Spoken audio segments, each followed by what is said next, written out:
흑뼈 종이 속 그림으로 내 진짜 감정을 마주하다. 일상의 내면을 그립니다. 홍유미 지음.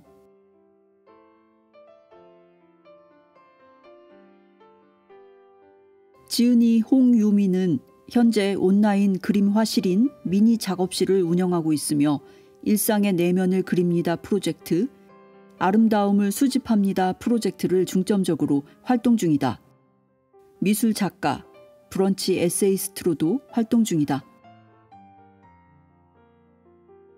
전업주부로 일을 쉬고 있었을 때 점점 인간관계가 좁아지고 오로지 나와 아이 엄마가 전부가 되자 마음을 딱히 털어둘 데가 없었다. 각자 나름대로 힘든 거 너무 잘 아니까 육아에 대한 육체적인 힘듦과 심적인 책임감, 그리고 자꾸 올라오는 무기력감, 우울감 등이 꼬리에 꼬리를 물고 더 이상 이렇게는 살 수 없다고 생각했을 때 드로잉북을 꺼내고 답답함을 그리기 시작했다. 하소연하고 싶은 그 처절한 마음을 종이는 너무 담담하게 잘 들어주었다. 나의 잡다한 고민을 한 번도 비웃지 않고 다른 곳에 말을 옮겨 웃음거리로 만들지도 않았으며 너무나 묵묵히 침묵으로 받아주었다.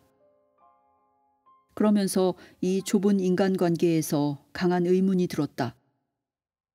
이 피해의식은 뭐지? 가해자가 없는데 왜 나는 억울한 피해 망상에 빠지는 거지? 나를 가장 많이 속이는 사람은 누구일까? 프롤로그. 나보다 우리를 위해서 누구보다 성실히 살았다고 자부했던 나. 나만 참으면 돼를 내려놓게 되었다.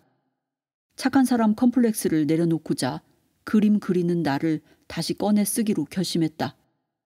내 감정을 오롯이 받아주는 그림을 통해 나의 심리 대면 여행이 시작되었다. 오로지 내 가정에는 기쁨과 행복, 평화만을 가득 채우고 싶은 단꿈을 꾸었다. 설거지를 하면서 마음을 비웠고 쓰레기를 비우면서 모았던 한숨을 쉬었다. 막연히 열정은 넘쳤지만 어린이집에 아이를 맡긴다고 해도 기존의 직장에 갈 수 없는 시간대의 함정과 아이 양육 과정에서 엄마 역할에만 집중된 중요성에 좌절하게 되었다. 어린이집 대기를 기다리다 코로나 사태가 터졌다. 그렇게 한 차례 더 고립되기 시작했다. 80년대 세대, 여러모로 혜택을 많이 받아 크게 어려움 없이 자라났지만 우리에게는 수많은 욕구 중에 식욕, 성욕, 수면욕만 있는 게 아니었음을 발견하게 되었다. 우리에게는 정서적 공감의 욕구, 긍정적으로 지지받고 싶은 욕구, 형제와 평등한 사랑을 받고 싶은 욕구, 나아가 나로 살고 싶은 욕구가 있음을 발견하게 되었다. 우리는 그저 생계를 위해 돈을 벌기에도 의식이 성장해 있고 꿈만을 쫓자니 주변에서 후레자식 소리 듣는 그런 시대에 살고 있다. 이렇게 위태로운 시대, 즉 전 세계적으로 코로나 사태가 번진 이런 시대에 가장 안전하게 생계를 책임지면서 창의적인 방법이 뭐가 있을까? 엄마로서, 아내로서 재취업을 위해 책을 읽으며 어떤 직업을 해야 오래 살아갈 수 있나 고민하고 있을 즈음 가정의 핵심 지대가 흔들리고 있었다. 엄마인 내가 정서적으로 무너지고 있었다. 더 솔직히 남편으로부터 무너지고 있었다. 사회적으로 불안이 높아지면서 회사를 다녀온 남편은 점점 불씨가 꺼져만 갔다. 내가 우울증이라기에는 살고 싶은 의지가 강했다. 그것도 잘. 다만 이 기분 나쁜 음울한 터널에서 어떻게 빠져나갈까 방법을 찾고 싶었다. 겉핥기식으로만 배웠던 진짜 마음 공부와 심리, 영성, 육아 서적을 통해 예술적 삶과 어떻게 융화시켜야 하는지를 스스로 독학해 배우게 되었다. 남편의 흔들림과 상관없이 나만의 정신적 중심을 잡고 싶었고 흔들리지 않고 딸아이를 키우고 싶었다. 그때 나만의 돈벌이가 없었고 그렇다고 스펙이 화려해서 이 아이가 저절로 나만 생각해도 든든한 입장도 아니었다. 그리고 아이가 아직 어려서 어느 정도 키워야 했기에 고민을 해봤다. 생계적인 돈은 어디든 나가서 벌 자신이 있었다. 그런데 코로나 사태가 벌어지면서 그마저도 불안한 시대가 되었다. 그럼에도 생계와 더불어 그림을 하는 엄마인 나를 적극 활용해보고 싶었다. 가장 나답게 행복하게 살고 있는 모습을 보여주면 그게 생계도 자아 실현도 하는 엄마의 모습으로 각인되지 않을까? 나의 창작력을 지금 시대에 맞게 어떻게 활용할 수 있을까? 고민을 했다. 아이에게도 어깨너머 교육이고 일종의 유산이 될 거라 생각했다. 그래서 나만이 할 수 있는 엄마이자 가장 나답게 오래 보여줄 수 있는 여성으로서의 모습을 설정했다. 처음으로 나를 기준으로 일상의 가장 중요한 것을 모았다. 뚜렷한 목표를 설정한 것이 아니라 어떤 자세로 살아야 하는지를 수정하고 설정했다. 그렇게 나는 그림을 그리고 글도 쓰고 치유도 하는 그런 자세를 삶으로 가져오게 됐다. 처음엔 결혼 자체를 후회했다. 또 이런 시국을 탓했다. 그런 불평은 더 이상 그만하고 싶었다. 그런다고 역주행이 되지 않았다. 인생은 영화가 아니다. 재촬영이 안 된다. 그런데 어느 지점이 되니 후회할 필요가 없다는 자각이 일었다. 나는 좀 감자 고구마 같은 삶을 도돌이표 찍듯이 계속 살아왔던 것 같다. 그때 나를 살리는 말이 있고 나를 죽이는 말이 있다는 걸 알았다. 나의 신념을 들여다봐야 했다. 나를 가장 많이 속이는 사람이 누구일까?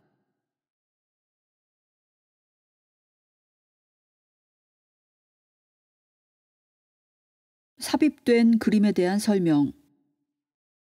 지금 시대에는 심리 서적이 넘쳐나는 시대지만 2003년 처음으로 심리에 대한 수업과 상담에 대한 정보를 들었다. 그때 교양에서 심리 상담 수업으로 들었던 작은 지식들이 굉장히 오랫동안 나의 그림의 모티브가 되었다. 심리 상담 기법 중 하나인 HTP, 집, 나무, 사람 그림 중에서 집과 나무, 즉 자연이라는 상징에 가장 초점을 맞춰 작업을 하게 되었다. 일상의 내면을 그립니다 프로젝트의 시작. 나의 일상의 내면을 그립니다 프로젝트를 시작한 1차 동기는 소통이었다. 시국이 이런 만큼 원활한 소통은 아니어도 내가 지금 있는 이곳에서 할 수 있는 최소한의 소통이 필요해서이다. 사람이 침을 맞고 마사지를 받는 것도 통하려고 하는 것인데 우리가 지금 처한 시국도 상황도 모두 불통의 시대이다. 그래서 더더욱 정서적으로 소통을 해야 한다고 믿는다. 타인과의 소통도 중요하지만 특히 자신과의 소통이 되어야 건강하다고 확신한다. 요즘 유행하는 명상도 육신의 호흡으로 시작해 온 생각의 망상을 넘어 텅 빈 본성에 내맡기는 소통의 한 장르라고 생각한다. 내향성인 나조차도 타인과의 소통이 너무 그립다. 10여 년 넘게 일하며 지겨워했던 미술학원도 가고 싶고 아이들이 그린 그림을 다듬으면서 쏙닥쏙닥 얘기 나눴던 시간들이 그립다. 그렇게 아쉬운 마음으로 시작한 게 글과 그림의 오픈이었다. 2018년 소통 창구인 유튜브, 블로그, SNS를 마련해서 소통하기 시작했다. 그때는 코로나 전이었지만 코로나 시대만큼이나 고립된 시간이었다. 그렇게 나부터 그림을 그리고 나를 살려냈다. 돈을 벌기 위해 그림을 선택한 게 아니라 진짜 내 정신줄을 잡고자 그림을 그렸다. 화지에 달려갔다. 스스로 먼저 해보고 살아나기 시작했고 그 과정을 세밀히 기록하기 위해 글을 썼다. 그렇게 그림을 그렸던 동기는 나를 사랑하는 마음에서였고 글을 썼던 동기는 이 과정을 공유하고 싶은 마음에서 시작되었다. 그래서 이 글은 자기 개발을 하기 전 동기부여를 위한 전초 작업에 가깝다.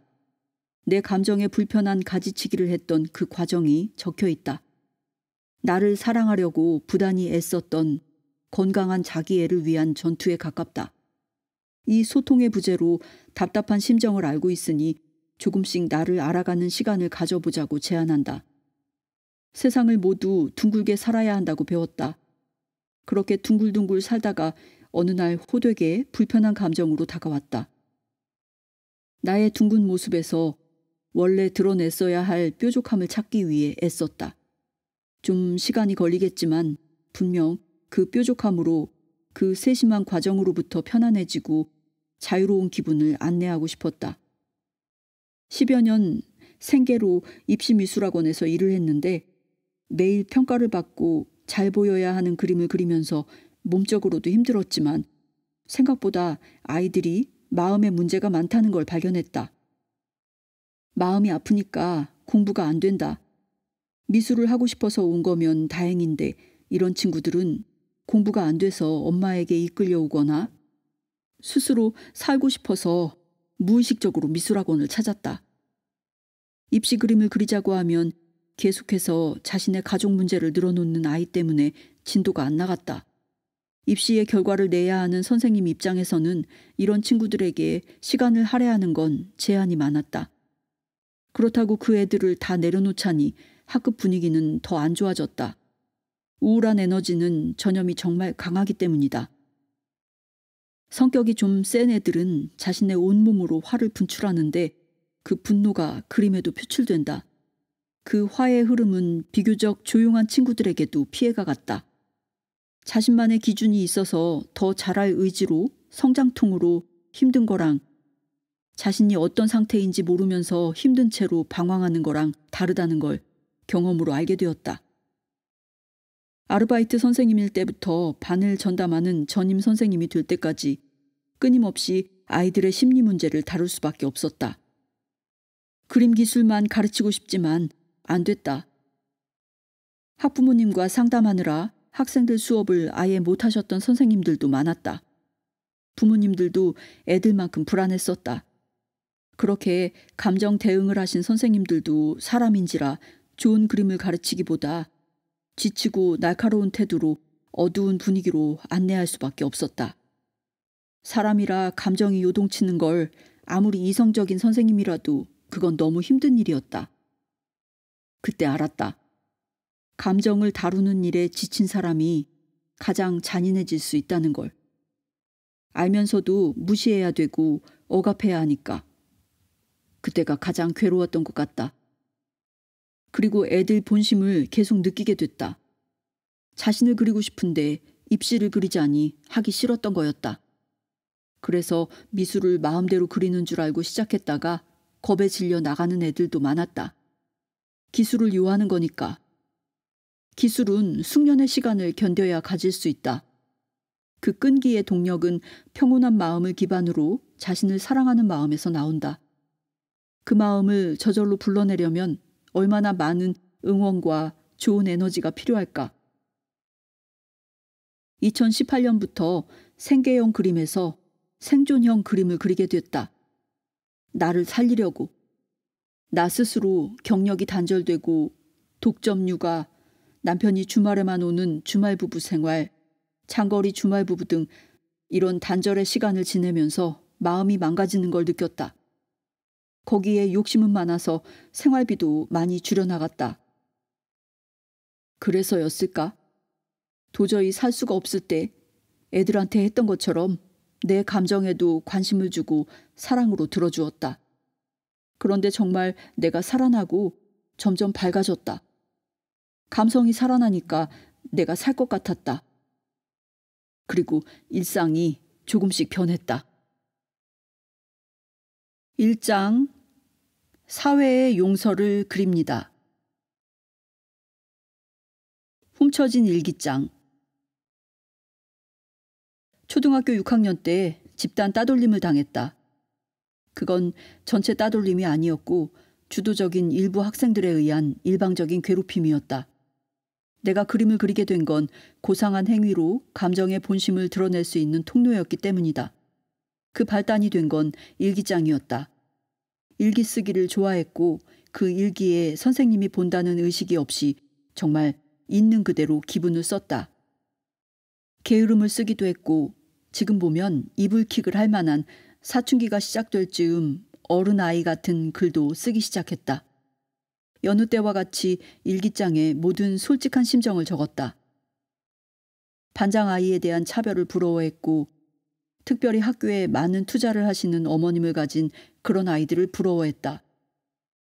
확실히 학교는 그런 아이들에 의해 꽃으로 장식되고 반질반질해졌다. 그러한 남다르고 세심한 딸에 대한 배려가 배가 아프고 시기심이 올라왔다. 그때쯤이었던 것 같다. 그런 솔직한 마음의 표현이 이만큼의 파장을 줄진 몰랐기 때문이다. 그때 당시 담임 선생님은 일기장의 특정 글을 보고 일부 학생이 나를 따돌린다고 생각했다. 나는 그런 것에 둔한 편이라서 그랬을 수도 있고 아닐 수도 있는데 그걸 나에게 묻지 않고 일방적으로 그 학생들을 불러다가 야단을 쳤던 게 화근이 되었다. 그렇게 야단 맞은 학생들의 붕괴로 이어진 따돌림이었다. 그 당사자가 아닌 똘마니 역할을 자처한 학생이 내 가방 속 일기장을 훔쳐 모든 학생들이 돌려보게 되었다. 잘 봤어. 내 얘긴 없던데? 그렇게 내 일기장은 던져졌다. 나는 소심한 편에다 열받거나 화가 나면 화가 바로 나가는 게 아니라 속에서 용암처럼 이글거리며 몸이 굳는 편이다. 행동으로 바로 발산했다가는 내가 먼저 녹아버리는 경험을 많이 했기 때문이다. 그때부터 나는 그 순간으로부터 벗어나기 위해 위장을 했다. 엄마의 도움이 있었다. 일기장에는 철저히 네 감정을 빼고 즐거웠던 일, 객관적인 일에 대해서만 써. 일기장에서부터 시작된 나의 진짜 감정은 감추고 사회적으로 허용된 감정으로 바뀌었다. 특히 부정적인 감정은 배출구가 없었다. 그런 지침은 바로 좋은 결과로 이어져 그 아이들에 대한 집중이 아닌 내 발전에만 집중했다. 물론 그런 과정은 너무 고통스러웠다. 그렇게 나에게 집중하는 시간을 통해서 그 악몽 같던 시간을 지나왔다. 가해 학생들은 선생님 앞에서 순한 양처럼 연기를 하다가 틈만 나면 저주의 말들을 했고 수업하고 있을 때 밥 먹을 때마다 은밀히 욕설 가득한 쪽지가 전해졌다. 너는 왜 그렇게 밥 마시니? 넌 참 재수가 없구나. 초등학생들이 할 수 있는 모든 욕지거리와 신상을 헐뜯는 얘기가 가득이어서 어느 순간 그 쪽지를 찢어버리고 읽지도 않았다. 그때 내게 괴롭힘을 주도했던 아이들은 선생님에게 잘 보이고 싶어하고 누구보다 예쁨 받고 싶어하는 그냥 철부지 아이들이었다. 그 철부지 아이들이 선생님에게 잘 보이고 싶었던 마음이 좌절되자 이유 모를 분노의 힘이 커졌던 것이다. 어렸지만 너무나 날 것이라 그 부정적인 사건이 훗날 나에게 도무지 일어설 수 없게 하는 깊은 상처가 된 게 분명하다.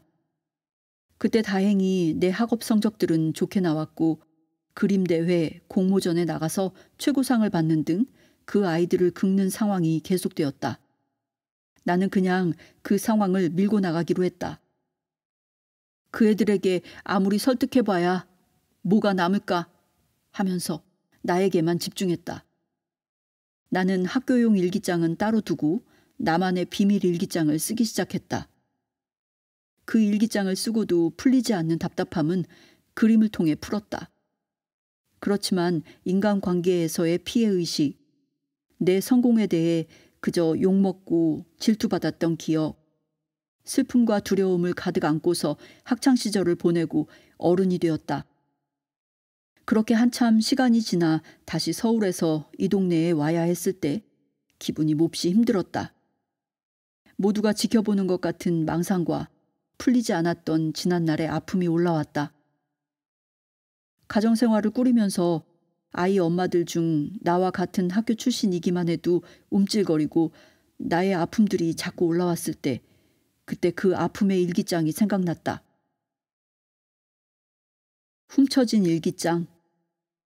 어차피 강제적으로 까발려진 일기장이라면 자의적으로 솔직해져 보자. 내가 내 뜻으로 솔직해져 보자. 그렇게 30 중반의 전업주부인 나는 감정과 생각을 토로하는 SNS 계정을 만들고 글 그림을 공유하기 시작했다. 마음이 편치만은 않았다. 처음부터 밝혔듯 나는 따돌림을 당한 기억이 있다. 그 기억 속의 인물 중에 유독 나를 열심히 괴롭혔던 애가 있었다. 그 아이의 특별한 미움은 내 마음에 오랫동안 구정물이 되었다. 지금 보면 마냥 정의감에 불타는 친구이자 정의를 구현하는 어린아이였다. 그 아이는 그 분위기에 휩싸여 나를 미워했던 거였다.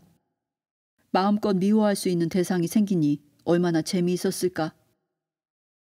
그 일기장의 일과 아무 상관없었던 그 아이는 가장 날선 감정으로 집요하게 괴롭혔다. 그렇게 시간이 한참이나 지났다. 나는 첫 아파트를 마련하고 입주 청소 도우미 아주머니를 불렀다. 오, 친정이 어디예요? 이 지역 사람인데 다른 동네예요.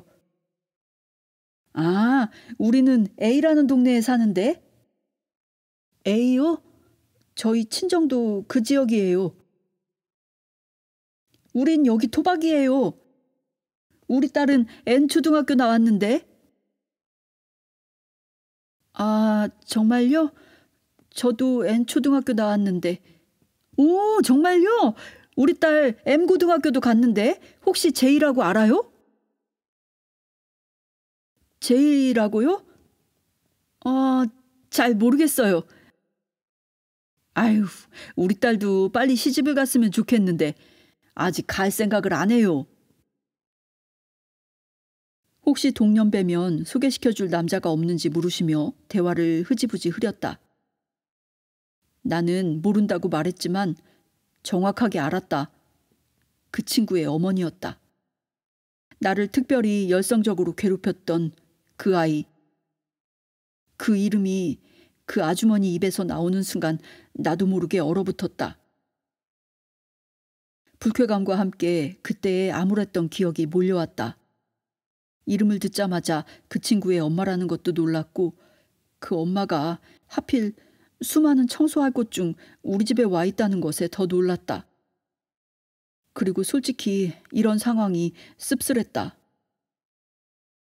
제이는 이 광경을 과연 알기나 할까? 그리고 음료수도 넉넉히 챙겨드렸다. 분명 적이었고 한때 너무나 날 괴롭혀서 몹시 싫었는데 이런 식의 방식은 참 신기하고 편치만은 않았다. 또 내 일기장을 같이 봤으면서도 유독 착한 척했던 반장 친구가 있었다. 그 친구가 가진 이중적인 면에 참 복잡한 마음이었다.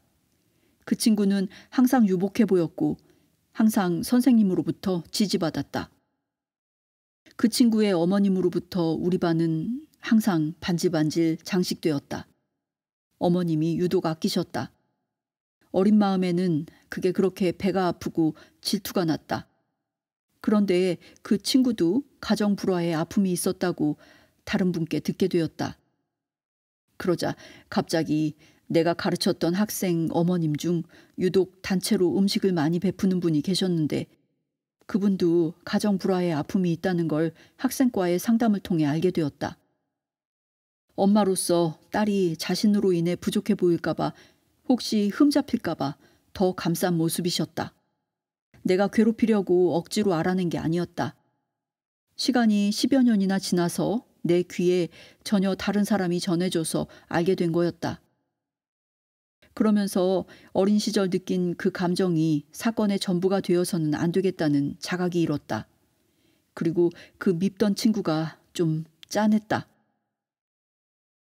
지금의 시대에서는 그게 뭐 흠잡힐 것인가 생각하지만 그때만 해도 가정 불화는 쉬쉬하는 분위기였고 무조건 덮고 괜찮은 척 하던 시대였기 때문에 더 그랬다.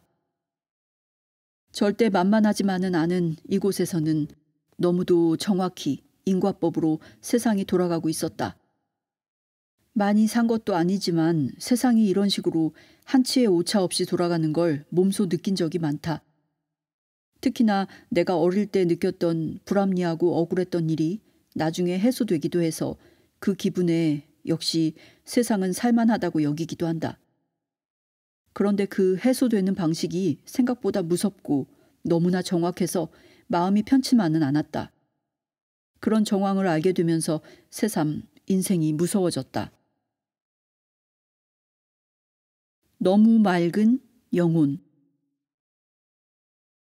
요즘 많이 문제가 되고 있는 이단 종교, 사기 영성 단체들이 존재하는 이유는 가까운 가족, 지인과의 문제, 무한 경쟁 시대에서 허기짐을 느끼지만 딱히 기댈 곳이 없었다는 반증이다. 머릿속에 그려왔던 이상적인 가족상이 그곳에 있었기 때문이다. 서양 문화가 들어오면서 동양적인 문화와 사고체계는 너무나 미신적이라고 치부해버렸다. 심리에 대한 책을 일반인들이 봐도 문화 자체가 달라서 일시적으로는 만족해도 적용하기가 매우 힘들었다. 가족주의인 동양에서는 남성에게 모든 걸 의존하는 문화적 대물림, 인정 욕구로 자리 잡은 효도 문화는 오랫동안 학습된 것이다. 배려 깊은 태도가 의무가 되었고 받기 위해 주는 문화로 바뀌었다. 누군가는 주는 게 당연해졌고 다른 누군가는 받는 게 당연시되자 그 모든 당연함에 돈으로 환산되는 문화로 이어졌다. 그 사이 마음의 기본, 양심이 힘을 잃어가기 시작했다. 우리 스스로에 대한 각성이 사라졌다. 양심 있는 강자들이 사라졌고 강자가 착한 사람을 이용하기 시작했다. 착하면 바보가 되고 이용당해도 된다는 문화가 스며들었다. 그래서였는지 숨막히는 문화가 일상생활이 되어버렸다. 어렸을 적부터 스님이 쓰신 산문이나 사상가들의 글이 좋았다. 그런 글이 유일하게 숨을 쉴 수 있게 해주었다. 우리나라에서는 비교적 마이너적인 분야인 영성적인 것들에 대해 오래전부터 호기심이 많았다. 대학 때 처음으로 시크릿이라는 책이 유행하면서 영성에 대한 공부도 활발히 했다. 그 책에 장단점이 있긴 하지만 처음으로 영성에 대한 관심을 대중으로 이끌기에는 충분했다. 그리고 잠재의식에 대한 질문을 현실로 끌어올 수 있었다. 그렇지만 이런 영성에 대한 대화는 일상생활에서 하면 안 되는 것들이었다. 그렇게 정신세계, 마인드를 중점적으로 쓴 책을 보고 있으면 아, 너 이런 거 좋아하는구나? 그러면서 아주 걱정스러운 눈으로 날 봤던 친구가 생각이 난다. 영성 공부, 마음 공부에 대한 수요가 많아지고 나 또한 그런 공부에 대해 흥미를 느꼈지만 그런 나의 성향을 감추고 드러내면 안 된다고 생각했다. 평생 나는 이렇게 숨어 살아야 하는구나 라고 믿었다. 주위에서 추천받았던 책들은 하나같이 힘들고 정신적 육체적 고통을 받는 처절한 기분, 너무나 에로스적인 사랑해의 갈구가 많았다. 다들 좋다고 했던 베스트셀러 소설도 역사를 반영한 글도 나에게는 너무나 예리한 면도날처럼 베는 느낌이었다. 허무한 느낌, 범죄 심리, 전쟁의 아픔 등등. 그런 정신적인 공감이 사람들을 이해하게 하는 척도도 되었겠지만 나를 줄곧 어둡게 만드는 요인이었다.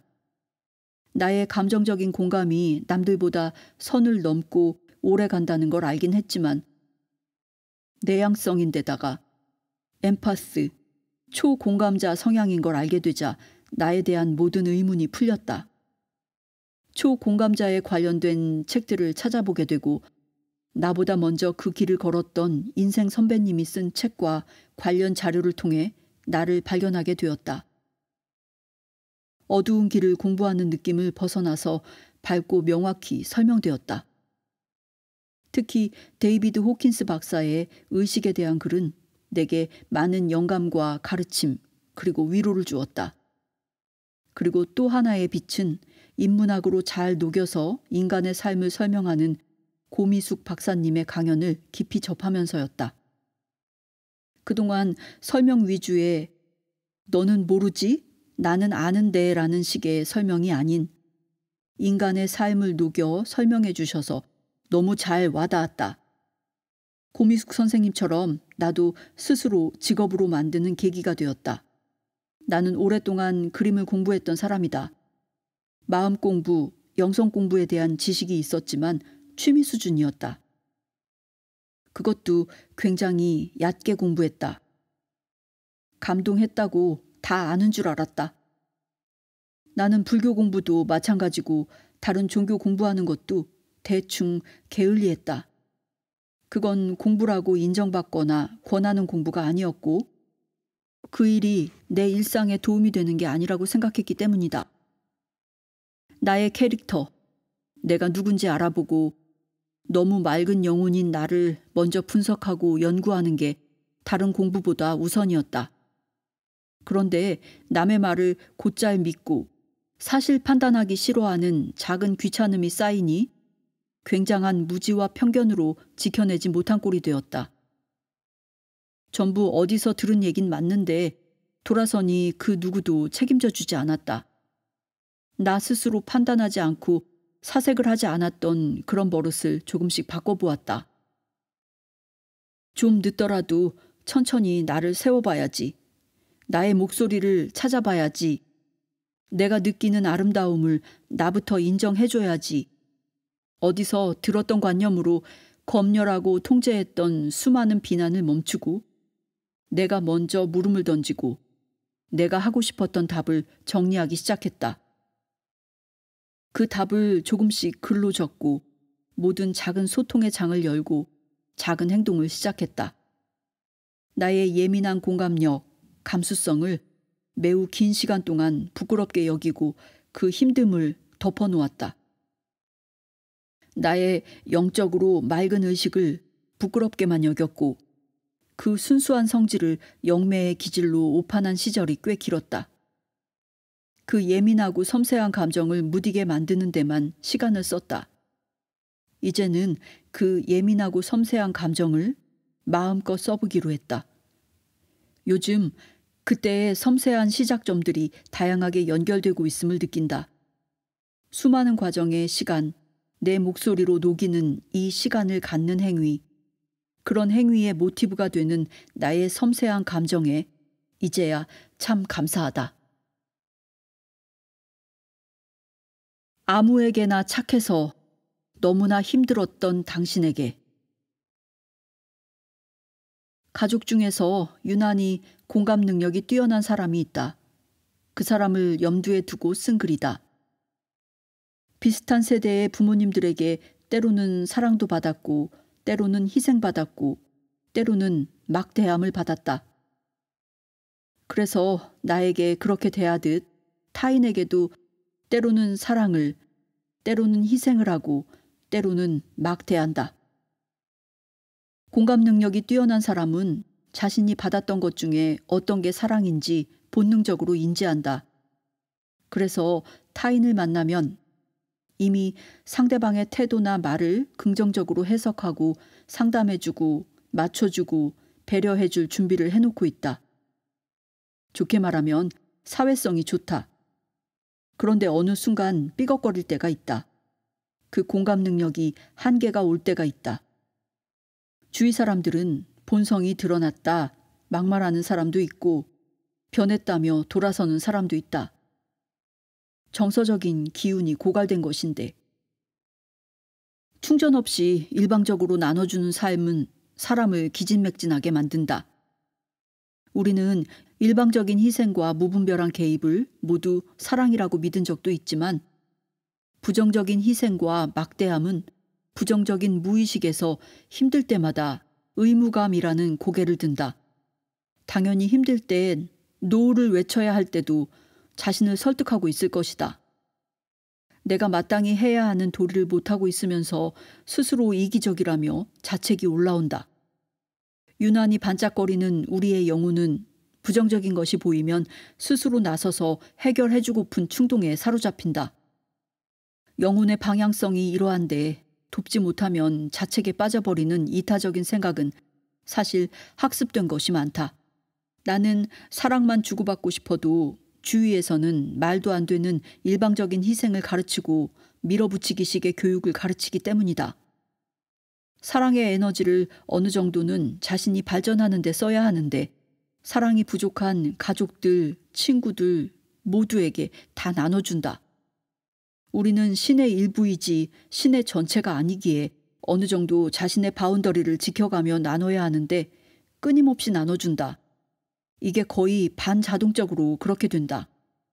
사회에서도 그것이 미덕이라 권하고 본인 스스로도 그렇게 너무나 오랫동안 그것이 마치 오로지 나의 사명, 당연한 도리를 하는 것처럼 산다.